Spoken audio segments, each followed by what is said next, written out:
Department of Education was not accountable, rather, to any branch of government, and that is no longer the case. How big of a victory and how big of a game changer was the reforming of the duties of the Department of Education and combining it with the workforce? Well, I think it's that single change is the biggest, most important thing that's happened during the 4 years that I was president of the Senate.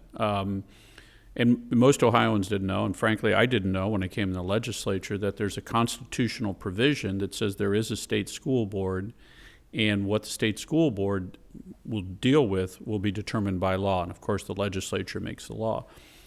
For 30 or 40 years, we had a state school board who essentially their view of the world was, let me say this first. The state school board, the members, they don't have any staff. They essentially work for free. And if we had that in the legislature, if I didn't have all these folks who could come and say, how are we going to get things done, the legislature wouldn't be doing it. And so we'd have no control over the bureaucracy and how we spend money.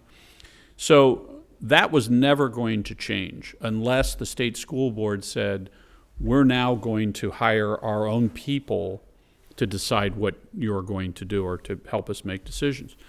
So there was, and we talked about that for years, and essentially now what we have is a Department of Education that is accountable to the legislature, that when the Senate president calls and says, hey, I'd like to meet with your folks about this issue, they don't say, we don't have time this month. Didn't they actually tell you one time that we don't work for you? Yeah. Their legislative liaison, when I brought these issues up, he looked at me and said, we don't have to do anything you say. We don't work for the legislature.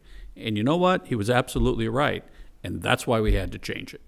So a lot of the folks are still in that department. A lot of folks said, well, I don't want to have to talk to legislators, and they've left. But we talk about a lot of things in K-12 education. The vast number of our school districts are run great. They're well-funded. They're in great shape. Largely our major urban school districts, it's a tragedy what has been going on for the last 20 years. And we can't simply say, well, if they had a little bit more money and we paid the same people to do the same thing, maybe we'll get a different result.